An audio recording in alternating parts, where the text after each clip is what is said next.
got a star, very rough star, and it could be as accurate or inaccurate as you like.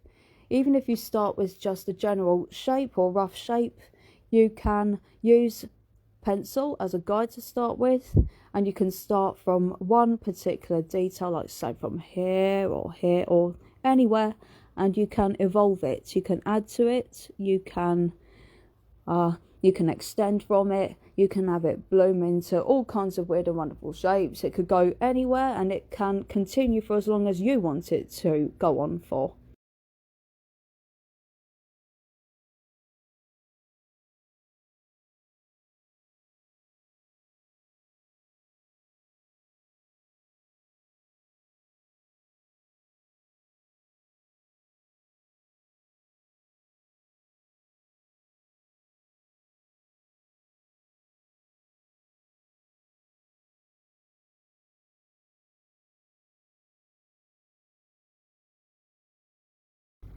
I don't know why, I seem to implement, I don't know if you want to call them signature patterns that I seem to have adopted through the years, but my signature items that I like to add in is stars and hearts and angel wings and moons as well. Seems to be a common factor that I seem to implement with all of my work. And these little dotty things, I like to think sort of reference some kind of a starburst or some kind of a fizz detail I like to put in. Right, see, there you go. You could add to it, and you can use the lines you put down as a guide to add more lines or squiggles, or be able to work with and against those lines and work from those lines. And where am I going to go next? Like I say, I have no idea where this is going or what's going to come from it or how it's going to turn out. But, you know, that's the fun of it. That is the fun of it. And even if it's not entirely accurate as you meant it to go, you can recover it, or you can add to it to sort of, I don't know if you want to say disguise the scuffs, or if you want to hash over the scuffs. So made them look a little bit bolder in an attempt to sort of disguise the fact that that one or some of those were not as sharp as I originally planned them to be.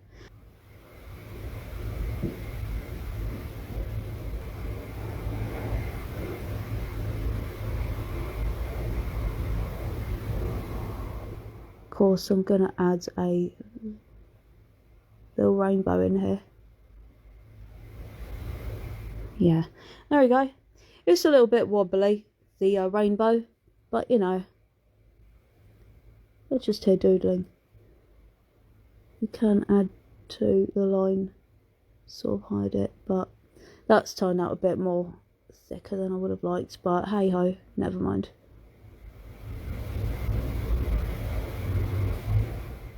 Yep, that gone a bit wrong, but you know, it's okay. Just doing it from pencil or putting it straight on there. I always like to point out the pens that I like to use. First of all, I'm doing, like say, the rough sketches. It's just using a HB pencil, because it's not too hard and it's not too soft, and it can be very easily erased. And I do love using the Uniball fine liner pens, because as you can see, the line is really fluid and it goes on instantly and it's very quick. And if I wanted to add colour, like say with those, on the off chance, I love to use the Sharpies, because whether they're dark colours or light colours, they do show up brilliantly. And I have to talk about these. This is Posca paint pens. These are actually like an acrylic sort of paint, but it goes on like a permanent marker pen, you know, where you you shake it up and it goes down just like a permanent marker. And they come in several different thickness of nibs as well. There's a heart. What can I put here? what have I got? I've already got a big star, got a moon, a heart, and angel wings. The typical signature little details that I like to put in my artwork. What can I put here? I don't know. You tell me. It's nice to see people in here. Hello, hello. Hope you guys are doing okay, or as okay as can be. I know what I'm going to do. Oh, that sun is a bit too oval for my liking. But, you know, here's what it is. As I say, every now and then you will do something like with this one that's not gone the way I really wanted it to. But, you know, you can add and you can extend from it, and you can have it bloom from it. I mean, like, to either improve it, or you can hash over it, or you can say do things to make it do something else than what you intended it to. Like with this one that I did, a lot of that was a lot of improvising, a lot of adding in, especially when you've got bits like this, like that, like this part here, this heart. I mean, you can see it's got this thick brim around it, and I think that's exactly why I made it like that eventually, to sort of hide from the fact that it wasn't quite as accurate a heart as I originally intended it to be. And that's what we're doing with this. Okay, how can I not necessarily finish it off, but how can I sort of, yeah, conclude it, rather, I should say. Maybe if I turn it this way. Yeah, you can turn these around and you can make them whatever. If you want to make them super accurate, you can do it all in pencil first and then use fine liner. When you're doing something like this, I recommend that you use something like a fine liner to go over it, because when you rub out the pencil, that line still stays almost as perfectly permanent as it was when it first went down. If you use anything like a biro, the line isn't going to be as strong. And so I think if you rub out the pencil and you use a biro, rather, you take off some of the biro with it, whereas with these, they stay on really thick.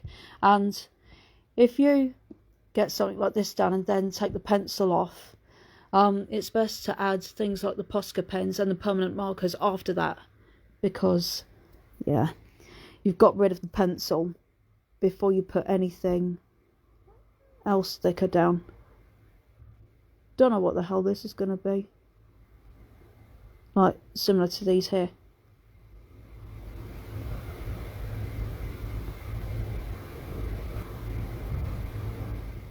Okay.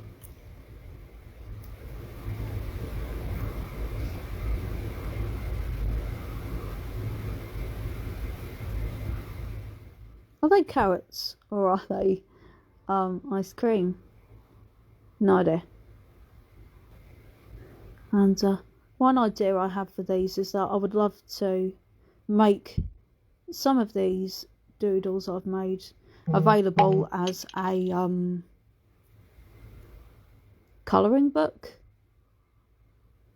or colouring book pieces that you can colour in yourself, or even continue as a doodle yourself. That's one idea that I do have for these. And so I'll put these very psychedelic carrots or ice creams in there for you. I don't know, maybe this is my subconscious saying that I want to get away. And so I'm thinking to myself, what can I put here to finish this off, to make it a little bit different from the other sections? No, don't know.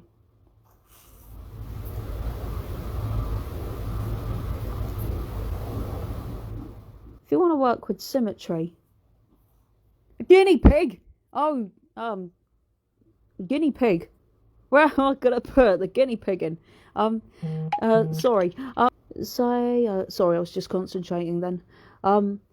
You can do something like mirror if you want to, or if you want to put a mirror on one side of a line, and then you can copy it from the reflection. Like 1, 2, 3, 4, 5.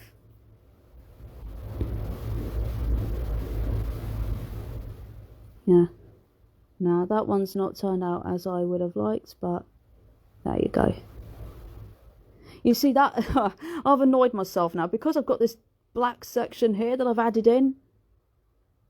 That means that I have this compulsion to now add in black elsewhere.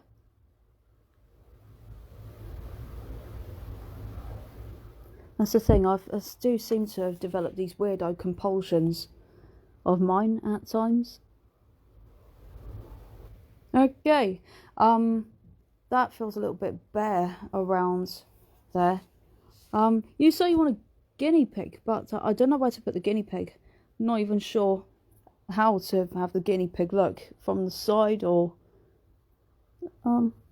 That's the thing, if you ever get stuck with anything,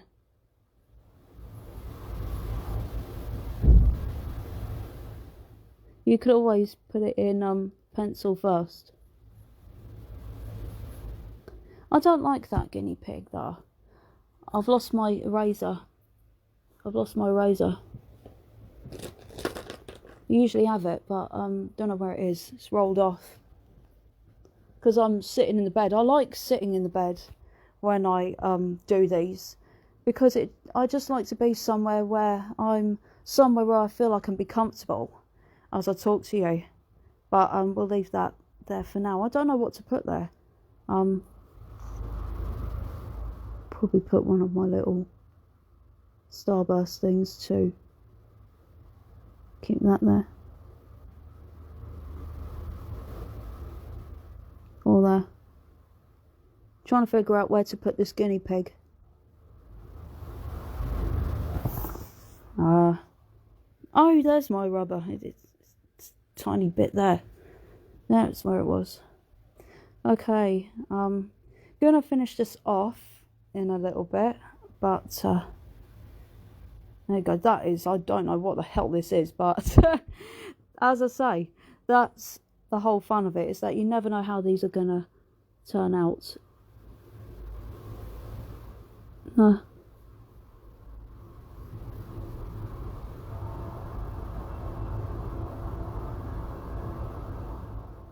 There's a guinea pig.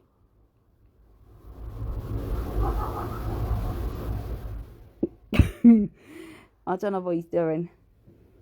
I might get a thinner pen for that.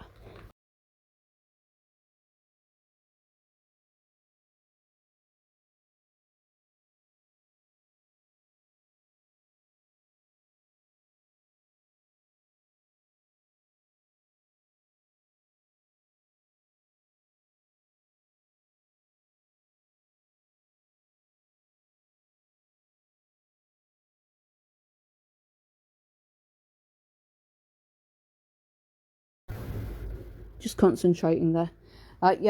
Martin requested a guinea pig, and I think from the side you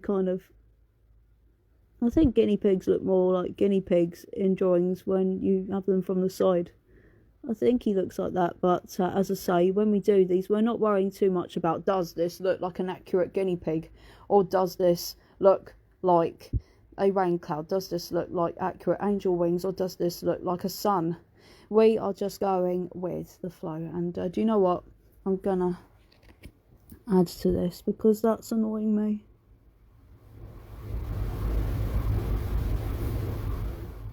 There you go. I think that's... don't know what that guinea pig's doing. When I have added weirdo characters like that, I usually have a speech bubble saying something like, ignore what I'm doing. But I don't know what he's doing, Martin. It's just going to be a regular thing where when I do these patterns, there's going to be some kind of animal or face somewhere. That would certainly brighten up my sessions. Oh, I'm glad you like it, Martin. Yeah, it is a guinea pig. Yes. Well, I think I'm going to call it there now. But it's been really fun getting to do this, and despite the feelings with everything that's going on right now, I thought that this would be an opportunity to start doing these more regularly, like I did weeks and weeks ago when we were in the lockdown the first and the second time before. And yay. It's great to be able to say hello and to connect to you and get to talk to you, and I hope that you get something out of this. I don't know if you do, but this is just me reaching out and saying hello, and for now, whatever's going on for you, I hope you guys are keeping well and keeping as positive as possible. Take care, stay safe, and I hope to be on here again soon. Right, bye bye.